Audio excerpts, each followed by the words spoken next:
안녕하세요. 썰밤 구독자 여러분. 썰밤 성분이 코로나에 걸려서 잠시 동안 녹음을 맡게 되었습니다. 그럼 잘 부탁드립니다. 안녕하십니까? 저는 60대 평범한 남자이며 딸을 결혼시킨 애비이자 얼마 전 손주를 보게 된 할아버지입니다. 제가 딸을 결혼시키기 전부터 이후 1년 동안 심한 마음고생을 경험했습니다. 제 마음이 자식을 이혼시키고 싶을 정도로 화가 나고 열불이 나는 상황이 있었던 것입니다. 제가 속한 사회적 계층에 대한 이야기를 말씀드리겠습니다. 함께 분노하시고 궁극의 변화를 이루며 들어주시고 함께 웃으면 좋겠습니다. 그래서 이야기를 간략하게 적어보겠습니다. 저는 굉장히 가난한 집에서 태어나 자랐습니다. 국민학교를 졸업했을 때가 제 학력의 끝이었습니다. 부모님은 대비 세대이시고 형제가 많았으며 돈이 없어서 중학교에 진학할 수 없었습니다.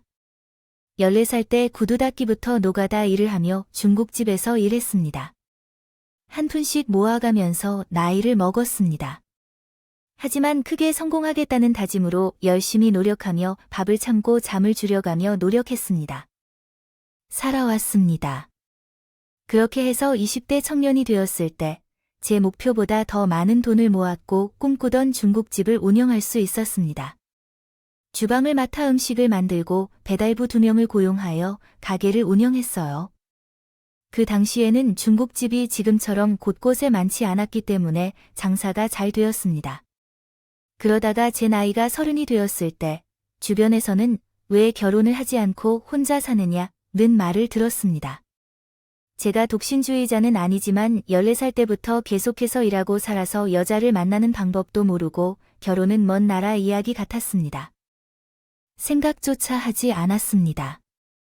그런데 우리 중국집에서 성실하게 배달을 하는 청년이 휴일에 자신의 누나를 데리고 짜장면을 먹으러 왔는데 그 여인을 처음 봤을 때 반해버렸습니다. 제 생애 처음으로 사랑이 찾아왔죠.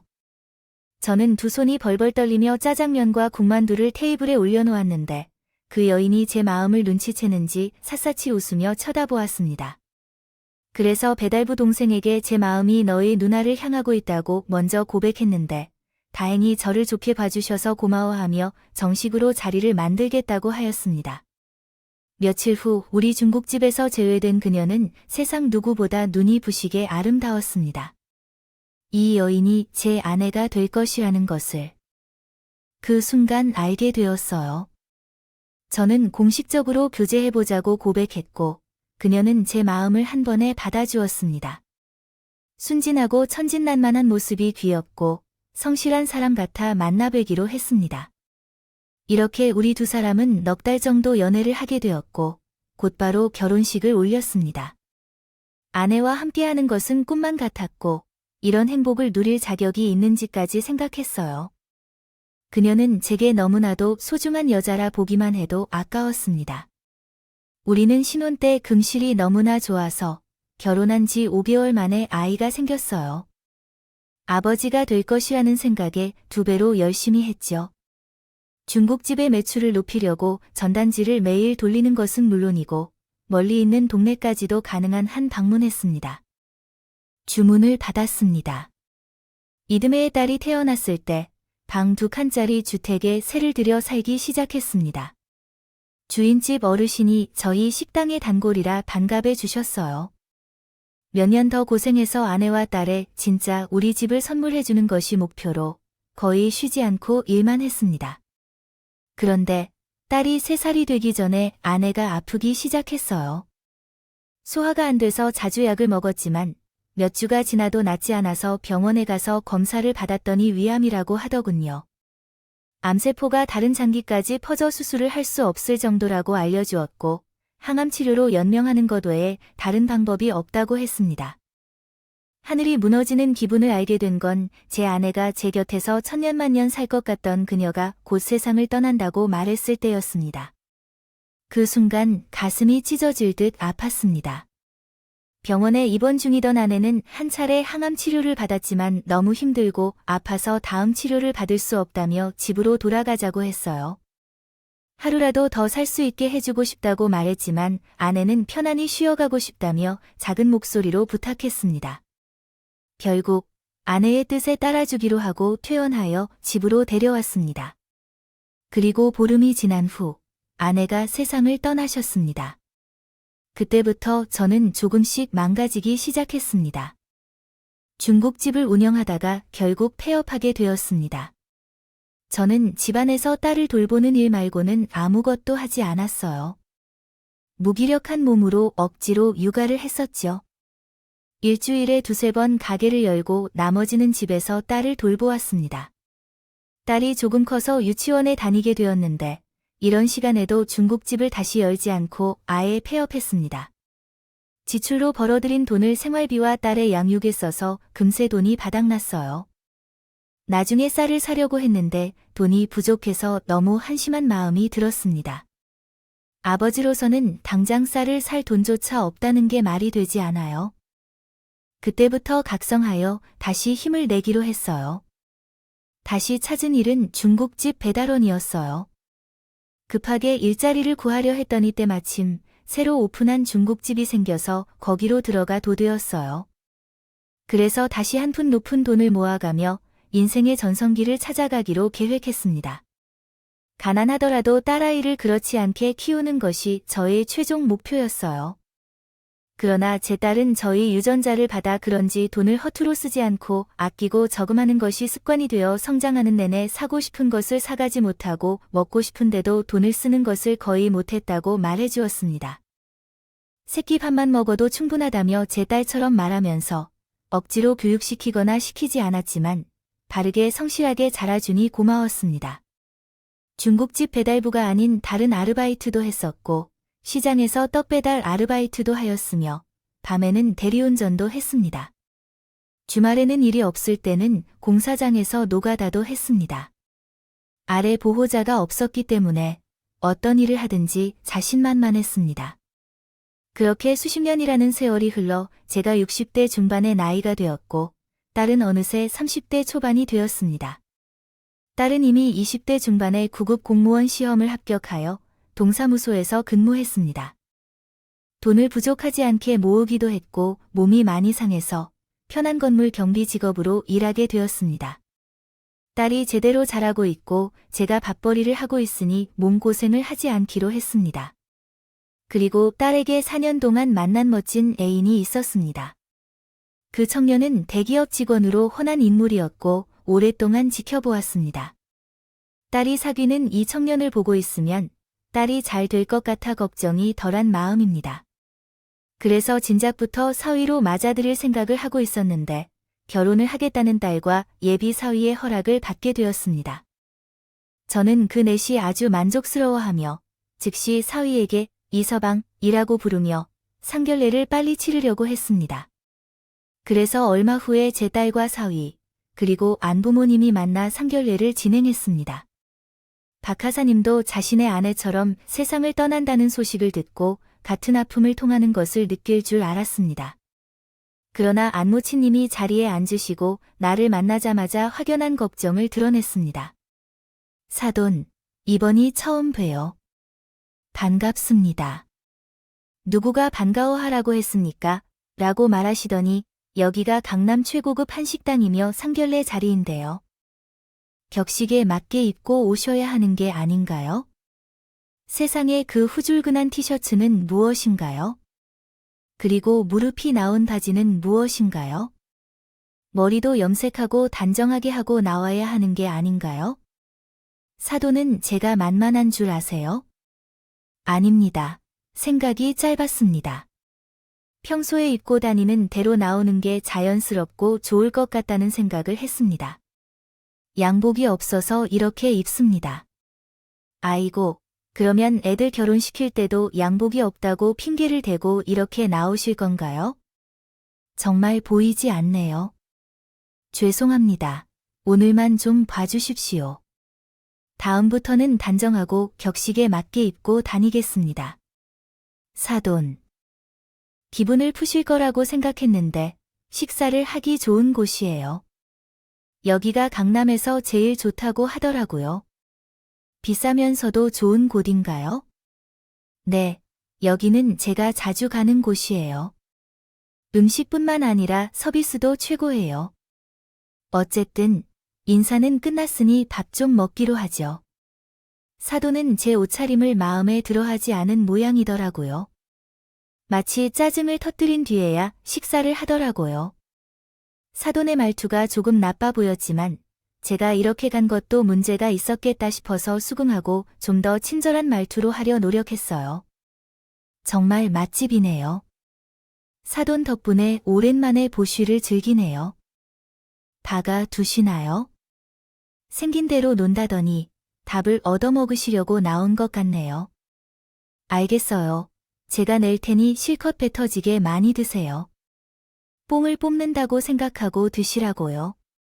제 말은 그게 아닌데 사돈님, 기분 좀 푸세요.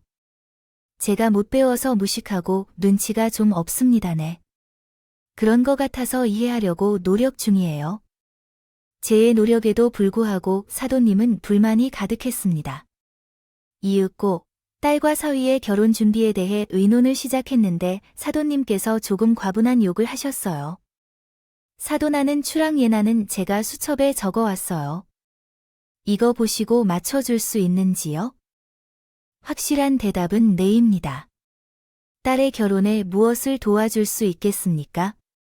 수첩을 받아들고 홀례비와 예물 목록을 확인했을 때 마치 아들을 위해 사업을 하는 어머니 같으셨다는 느낌을 받았어요. 홀례는 가장 비싸고 좋은 물건을 선택하는 것이 기본이며 외제차와 귀금속, 모피 등 총 5억 원가량의 금액이 들어가야 한다고 하셨군요. 사위가 계획하고 있는 신혼집은 15억 원가량의 전세였는데 이런 지출이 지나치다고 생각되어 형평성을 위해 전세금의 금액에 맞춰 준비할 것이라고 엄중히 말씀했습니다.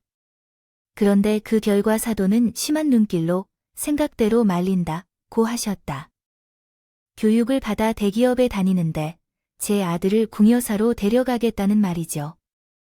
이봐요 사장님, 내 아들은 어디에 놓아도 여자들이 끌려다니려고 안달이라고 해요. 지난번에는 의사로 진로가 들어왔는데 아들이 혜정이랑 결혼하겠다 해서 취소했다고 해요. 이 정도 수준의 제 아들을 맞추기 위해서는 돈을 쓰는 것이 당연한 거 아니에요? 그렇다면 제 딸은 어디가 모자랍니까? 얼굴도 예쁘고 성실하고 단정한 아이라고요. 참나, 공무원이 다 수준이에요. 9급 공무원만 있는데 큰 소리를 쳐대네. 요즘 구공은 월급이 200만 원도 못 번다는 거 알아요? 그리고 제 아들은 연봉이 억대인 엘리트예요. 정말 너무하시네. 사람을 돈으로 평가하고 겉모습을 보고 판단하시다니 정말 실망입니다.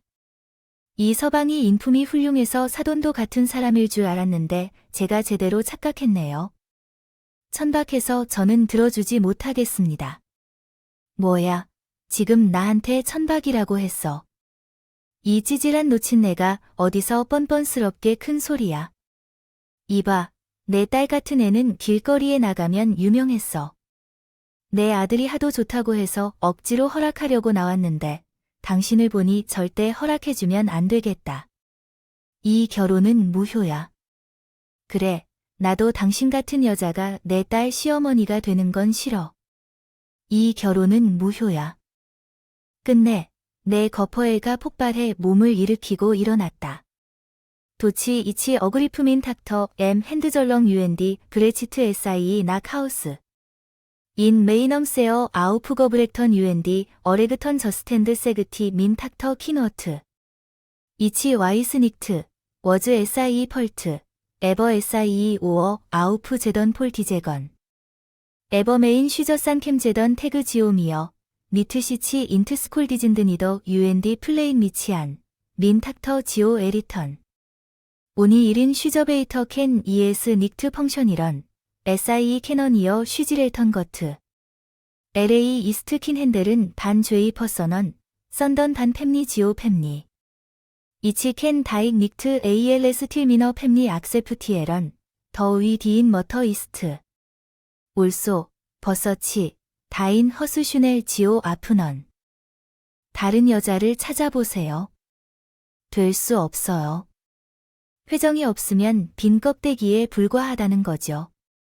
대기업에 들어간 것도 혜정이가 옆에서 도와준 덕이고 사람 굿이라고 해서 살게 해준 것도 혜정이 때문이라고요.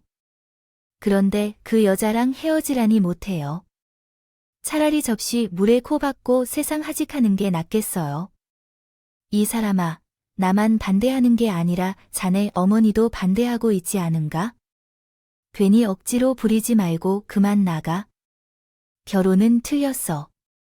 사위에게 호통을 치며 제발 제 집에 찾아오지 말라고 했더니 이번에는 딸아이가 사위 옆에 무릎을 꿇고 같이 빌었어요.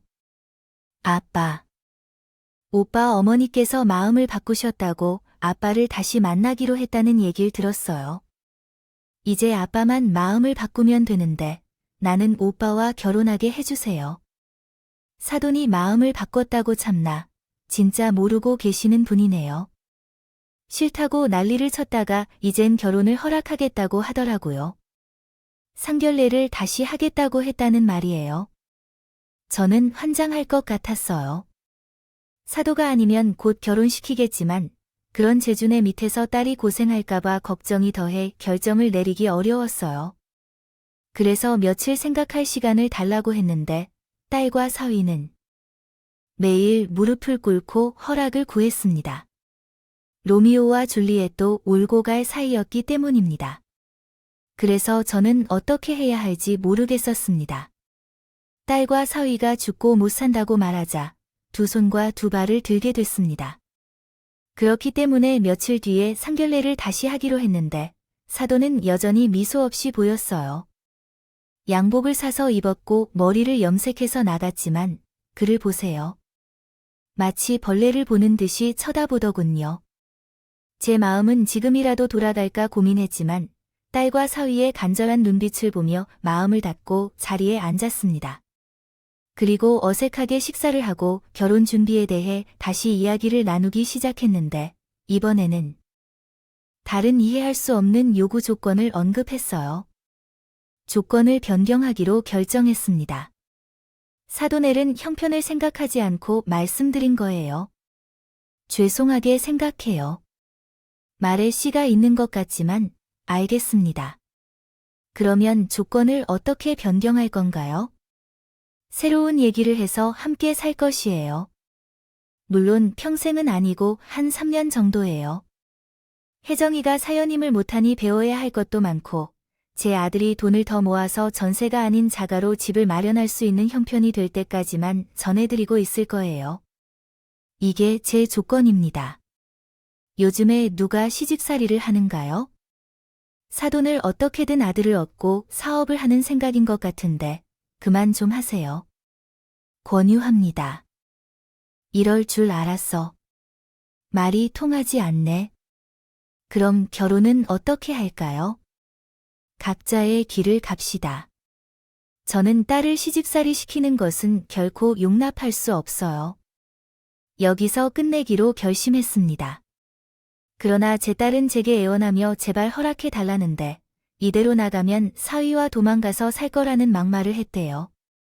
그 말에 놀란 저와 남편은 다시 자리에 앉아서 흥분을 가라앉히고 대화를 나누었는데 시집살이를 무조건 시켜야겠다고 했어요. 저는 한숨을 내쉬며 딸의 얼굴을 보았는데 이미 마음의 준비가 끝났는지 고개를 끄덕였습니다. 끄덕이며 허락해 달라는 눈빛을 보냈어요. 딸이 도망가기를 선택해서 저와의 연락을 끊게 된 건 그녀가 원치 않았기 때문이었습니다. 이에 더 이상 방법이 없어서 시집살이를 3년 동안 수락하여 결혼하게 되었습니다. 이에 이긴 사돈은 깔깔거리며 웃었고 걱정하지 말라는 말을 조롱하는 듯이 하였습니다. 팔로 쓰지 마세요. 저는 새 얘기를 만드는 것도 아니니까 왜 그렇게 소란스러우세요? 제가 딸처럼 예쁘게 대할 테니까 걱정하지 마세요. 사돈이 제 딸을 잘 돌봐주실 걸 신뢰합니다. 부디 상처 주지 마십시오. 저에게는 깊이 소중한 사람들이니까요. 아이를 키우는 것은 왜 그렇게 힘들까요? 당연히 아이를 상처 주지 않고 잘 교육할 것입니다. 그러니 결심했으니 일어나자고요. 오래 앉아있으면 다시 싸울 수도 있으니 빨리 가보죠. 그래서 가면서도 비아냥하며 떠났고 종업원에게 소주를 달라고 하고 낯수를 한 뒤 집으로 들어가서 푹 자버렸습니다. 잠시 후 딸의 결혼식을 거행하고 사돈 집에 보내줬어요. 혼인물을 준비하는 것을 생략해서 나중에 분가할 때 혼수를 줄 수 있도록 했습니다. 걱정이 많지만 딸이 선택한 길이니 가만히 지켜보기로 했어요. 한 달에 한두 번씩 딸 부부를 만나는데 말로는 아주 잘 지내고 있다며 내내 웃는 얼굴을 보여줬습니다. 사위와 행복하게 살고 있다니 뭐 어쩌겠습니까? 제가 해줄 말은 그냥 둘이 서로 이해해주고 사랑해주라는 조언만 해줬습니다. 그리고 사돈을 다시 만나게 된 일은 당분간 없을 줄 알았는데 제가 일하는 건물에서 사돈을 마주치게 됐습니다. 경비 옷을 입고 있는 나를 먼저 알아본 사돈이 코를 막으며 욕같은 인사를 하더군요. 경비한다더니 여기서 일하고 있었어요. 그런데 여긴 무슨 일로 오셨죠? 난 이 건물 단골이에요. 여기가 강남에서 제일 잘 나가는 곳이라고요. 피부과랑 네일샵이랑. 나는 헤어샵까지 가는 길에는 내가 단골로 다니는 곳들이 위치한 건물에 있어요. 그런데 왜 이제서야 그곳을 사돈님은 보지 못했는지 궁금해졌어요.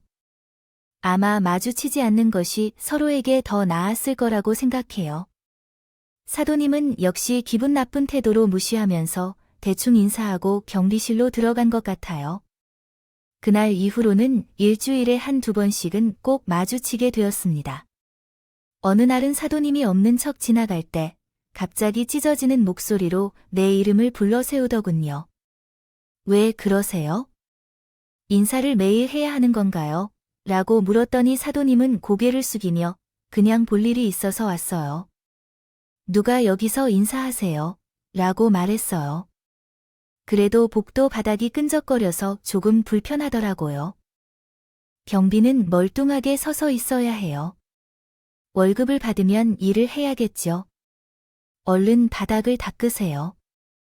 박수, 제가 아까 깨끗하게 닦았거든요. 깎아내내 아까운 게 지금은 지금이에요. 끈적거리니까 다시 닦으라는 말이에요. 사돈은 항상 입이 아파서 두 번씩 말해야 알아들어요. 가방끈이 짧은 걸 엄청 티를 내네요. 알겠습니다. 청소는 제가 알아서 할 테니까 가시던 길을 계속 가세요. 아니요. 청소를 보고 가야겠어요.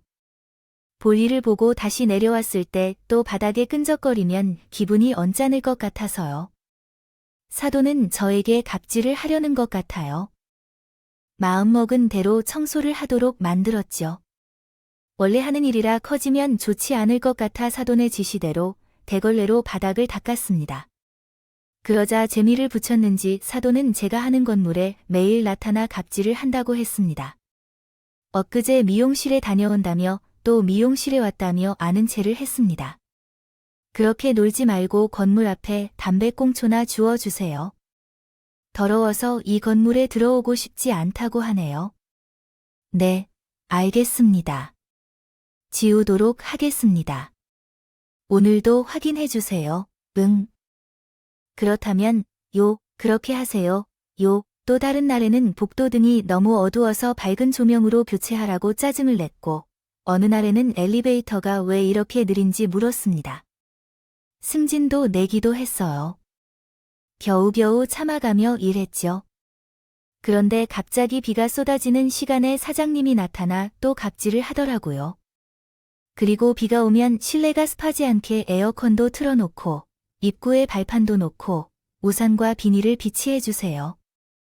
그리고 주차장에 환풍기를 설치해주세요. 문화 무더워요. 이제는 서서히 비가 쏟아진다 미치겠죠. 준비 안 된 거 같은데? 준비할게요. 제발 제가 알아서 일을 하도록 내버려 두세요. 그렇게 하십시오.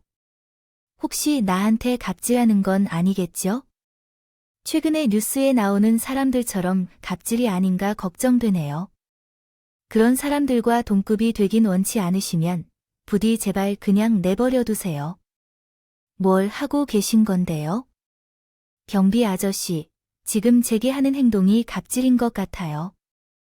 손님이 무언가 건의를 하셨는데 인상 쓰시고 조용히 하라고 하는 건 좀 과하지 않나요? 진짜 좀 혼나볼래요. 부디 조용히 좀 해주십시오. 다른 손님들이 그 소란을 듣고 불편함을 느낄 테니까요. 그냥 들어가시겠어요? 아니, 저는 그냥 나가지 못해요. 여기는 건물 주인이 그렇게 하라고 그렇게 요구하시는 건가요? 오해하지 마시고 물러나시라고요. 하란 말씀? 다 뒤집어 엎어버리고 사과해야겠어요. 그러기 전까지는 한 발짝도 움직이지 않을 거예요. 이를 부풀리려는 사람은 정말 움직이지 않고 저에게 계속 침을 튀기며 책임자든 건물주든 빨리 데려오라고 하더군요. 그래서 그냥 제가 잘못했다고 억지로 사과했습니다.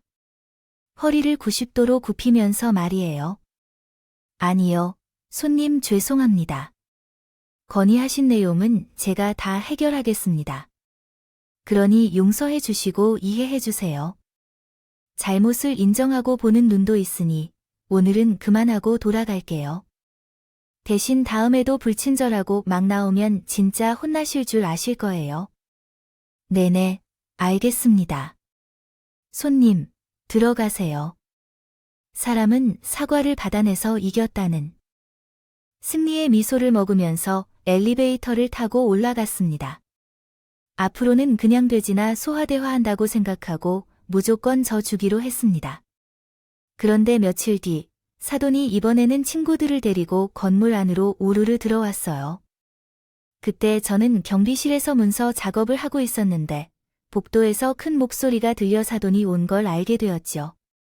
이번에는 또 무슨 진상을 뿌리려나 싶어 나가봤는데 복도에 세워진 입간판이 걸리적거린다고 발로 차고 때려 부수고 난리도 아니었습니다. 사돈과 친구들이 때려와서 진상을 부리고 있던 겁니다.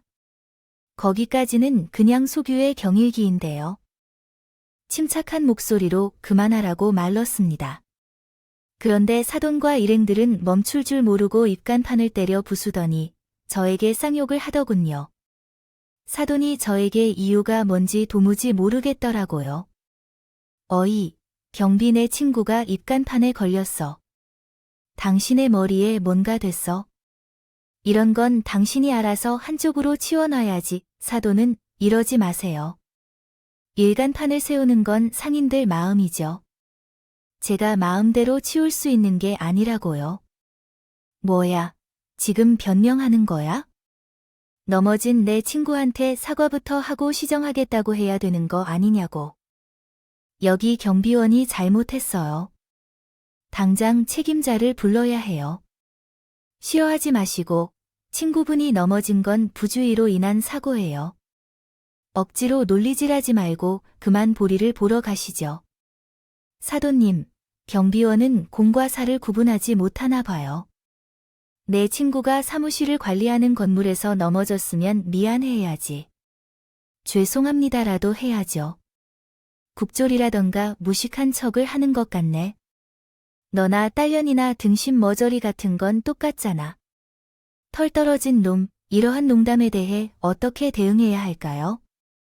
분노를 표출하고 싸워야 할까요? 마지막으로 참고 사돈에게 경고했습니다.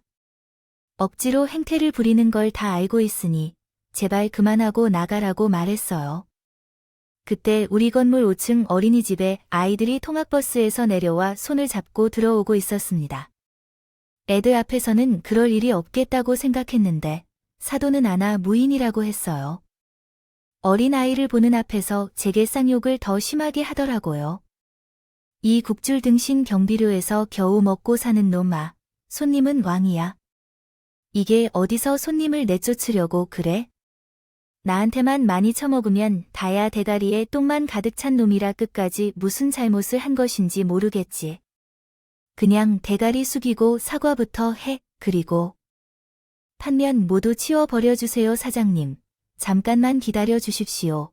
어린이들이 어린이집에 가려고 하니까 잠시 비켜주세요. 대화는 어린이들이 엘리베이터를 타면 그때 다시 하도록 하죠.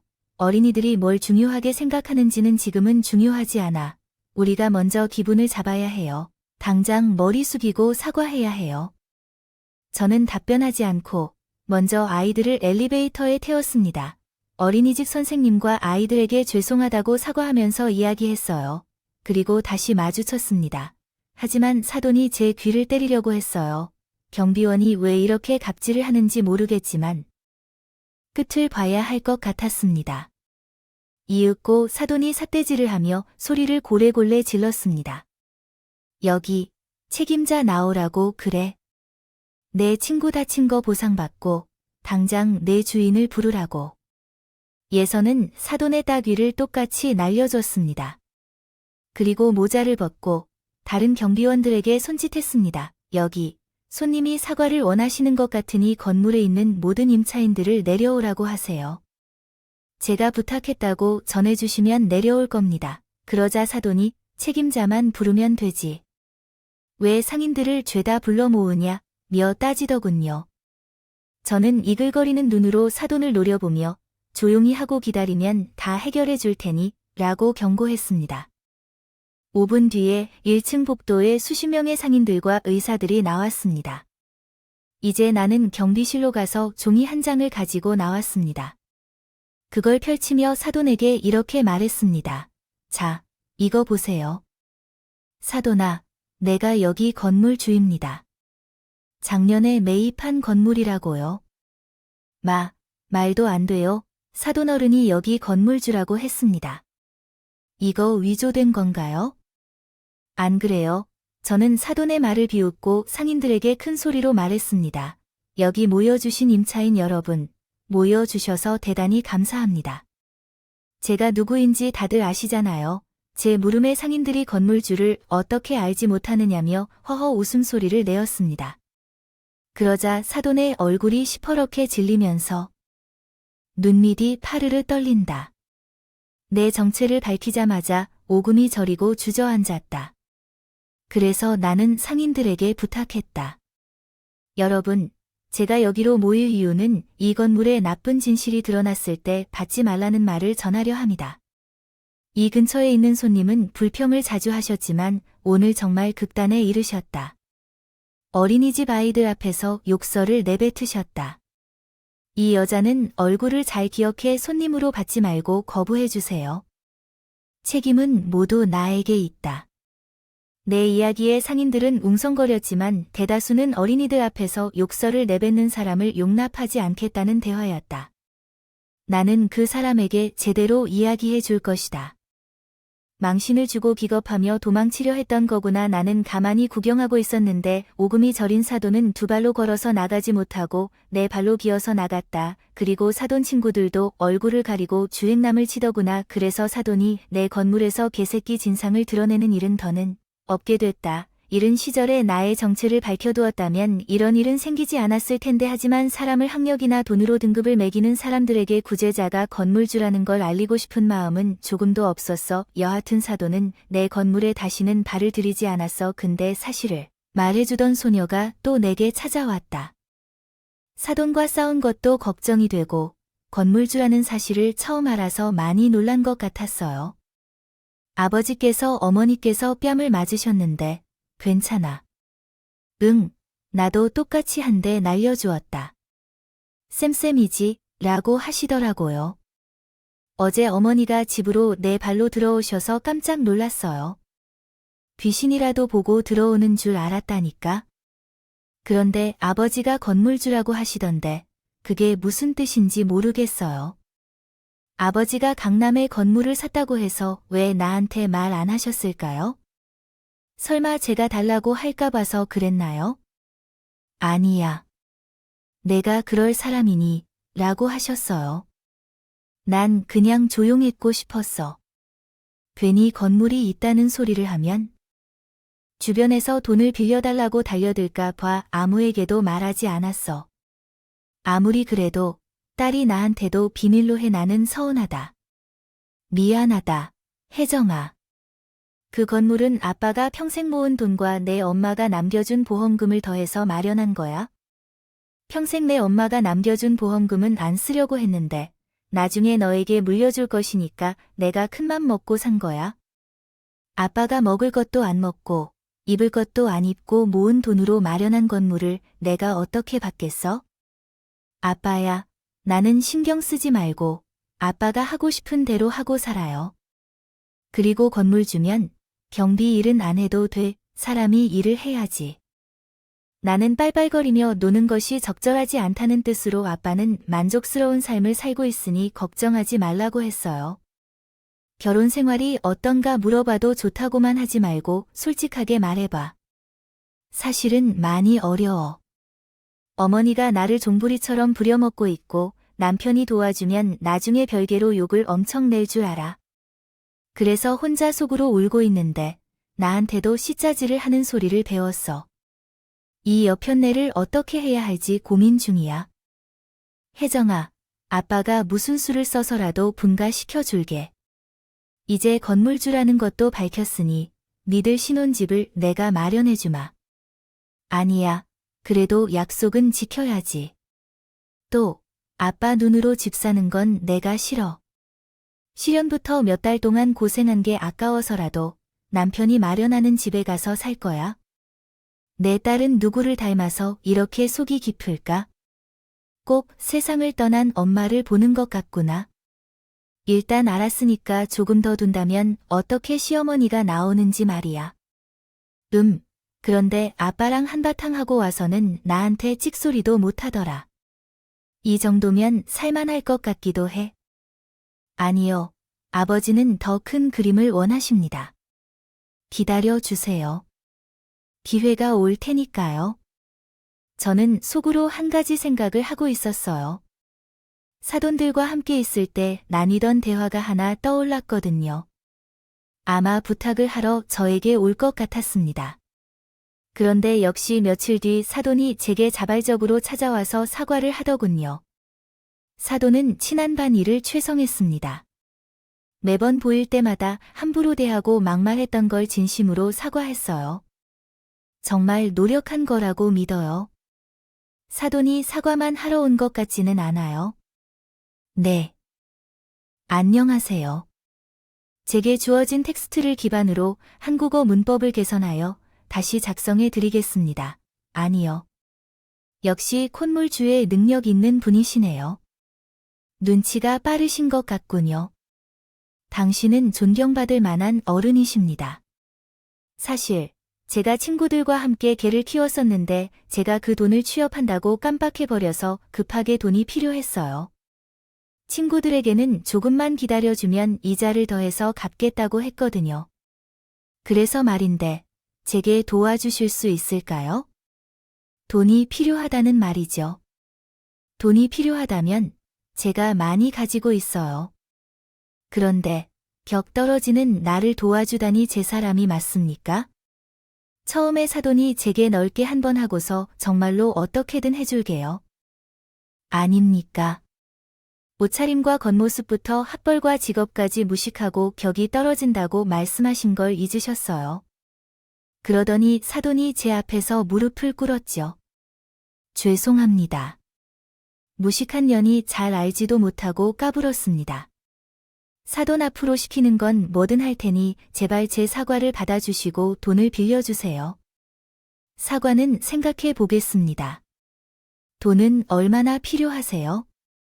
아, 제가 시키는 건 뭐든지 하신다고 했죠. 네, 사돈. 제가 필요한 금액은 1억 정도 돼요. 원래는 8천인데 개주가 돈을 풀려준다고 했으니 총 필요한 게 1억이 조금 넘습니다. 1억씩이나 사도 절 겉으로 보면 아시겠지만 1,000원 한 장도 허투루 쓰는 사람이 아니에요. 남에게 10원 한 장도 빌려준 적도 없다고요. 그런데 사도 나한테는 내가 특별히 빌려드릴게요. 정말요. 그럼 제가 생명의 은인인 셈이군요. 그럼 제가 조건을 붙여도 되겠습니까? 돈을 빌려줄 테니 2가지 부탁을 들어주세요. 하나는 차용증을 써서 매달 얼마씩 갚을지 약속해 주세요 하라며. 얼마든지 써드릴게요. 저 이제 연금을 받는 거든요. 받을 나이에 맞춰 매달 몇십만 원씩 갚을 수 있어요.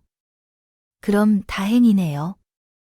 또 다른 한 가지 부탁인데 제 딸과 사위를 제 집으로 보내주세요. 시집살이를 그만시키고 처가살이를 시켜주세요. 아, 물론 남편을 집으로 생각하고 있으니 괜한 걱정은 안 하셔도 돼요.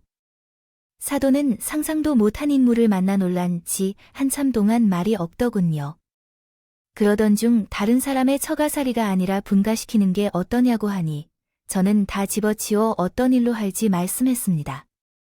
아, 됐어요. 그러면 나는 사비를 초가살이 시키는 조건으로 제안하겠습니다.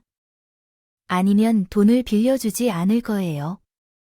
사돈이 내 딸을 잡아먹을 듯이 괴롭힌 걸 생각하며 부와 같이 민들겠어요. 나도 똑같지는 않아도 사위를 제대로 교육시키고 싶습니다. 꼭 그렇게 하셔야겠어요. 그럼 그렇게 하세요. 제가 지금 돈이 무지하게 급하니까 하고 싶은 대로 다 하세요. 사도 너는 서류를 도장 작성하죠. 하나는 차용증, 하나는 각서입니다. 처가살이에 대해 입도 뻥끗하지 않겠다는 겁니다. 괜히 분위기를 조작하려고 하면 가만두지 않을 거예요. 알겠어요. 알았으니까 어서 서류를 처리해 주세요. 작성하고 치장을 해서 우리는 2가지 서류를 작성했고 계약을 마쳤습니다. 1억 원을 사돈에게 이체해주고 바로 딸에게 이 사실을 전했어요. 바로 짐을 싸서 사위와 함께 여기로 오라고 했더니 딸이 나이스를 외치며 콧노래를 불렀습니다. 사위는 딸이 하는 대로 행동하는 사람이어서 불만 없이 제 집으로 같이 들어왔어요. 사위는 집에 들어와서 편안히 소파에 눕더니 아주 자연스러웠는데 그래서 제가 등을 톡톡 쳐서 일어나라고 했습니다. 장인어른, 무슨 말씀이세요?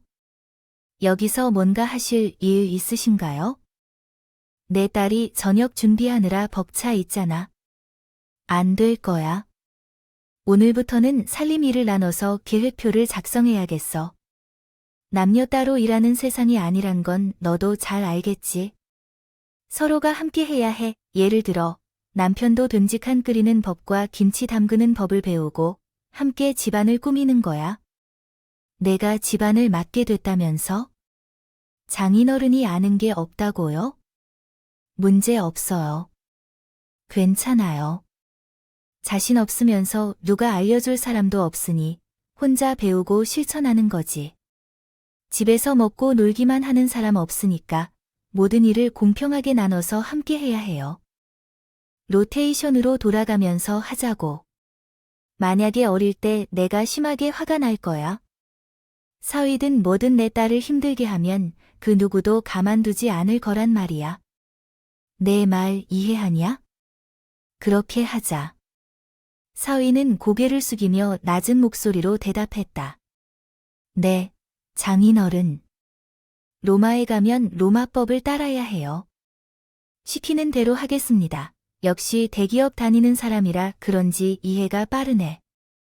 좋아. 그럼 바로 살림 분담을 정해보자. 월수금은 나와 내 딸이 같이 살림을 한다. 화목토일은 이 서방이 살림을 하게야.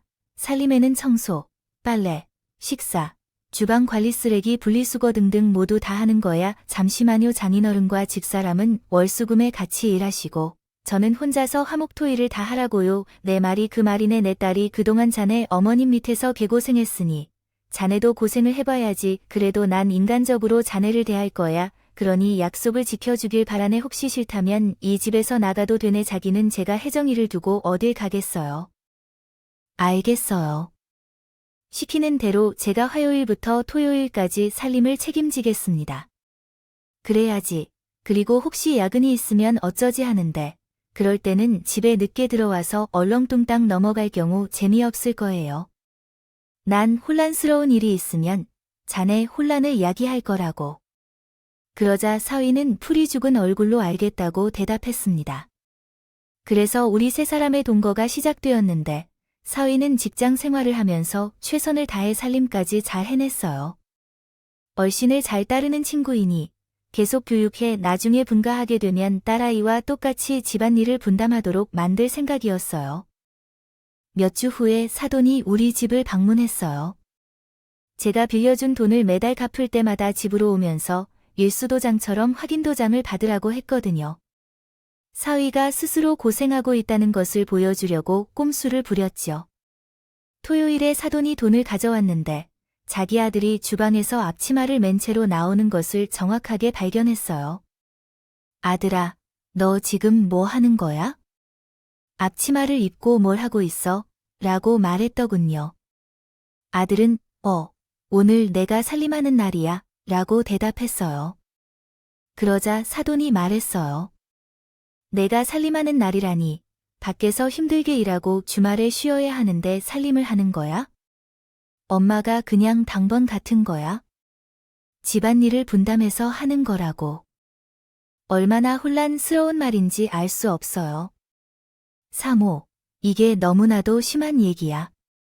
아니죠. 내 아들을 이런 식으로 키워 먹으려고 차가살이를 시키겠다니까요. 사돈이 내 딸을 키워 먹은 거 아니겠어요? 똑같이 하는 거죠, 아니죠? 그래도 저는 양심 있는 사람으로서 요일마다 번갈아가며 집안일을 합니다. 오늘은 남편이 당직이에요. 사모, 이건 좀 아닌 것 같은데요. 이렇게 할 거면 다른 어른분들과 함께 합시다. 맞아요. 그러면 제가 요구한 대로 해주셔야 하는데요. 괜찮으실까요? 먼저 사돈이 빌린 돈을 지금 바로 갚고 신혼집은 강남 아파트로 마련해 주시면 그것만으로 충분히 인내심을 가지고 분 갈려드릴게요. 사돈이 처음에는 저에게 지나치게 요구했던 것처럼 저도 유사하게 요구했습니다. 그러자 사돈은 강남의 아파트의 가격이 어느 정도인지 물으며 불평을 했습니다. 강남 이외에도 많은 아파트가 있잖아요. 가격대로 고르셔야죠. 제 조건대로 분양을 부탁드립니다. 하고 말했더니 사돈은 1억을 빠르게 주시고 아들을 데리고 나가라며 제 조건을 따르지 않으면 이 결혼을 유지하기 어려워진다고 했습니다. 이에 대해 제가 말하자 딸은 입을 다물고 웃고 있었고 3일간은 사돈에게 조용히 있으라는 신호를 보였습니다. 사돈은 거기서 할 일이 하나도 없다며 제가 하는 대로 하기로 결정되었습니다. 결정을 하기로 했어요. 할 수 없습니다. 사도행도 그렇고 제 아들이 괜찮다고 해서 구경만 하고 있어야죠. 그럼 애들 분과는 대충 언제 시켜줄 생각이세요? 먼저 사돈이 제 돈을 다 갚고 나면 그때 생각해보겠지만 그 날이 빨리 올 것 같진 않으니 당분간 조용히 지내시는 게 좋겠어요.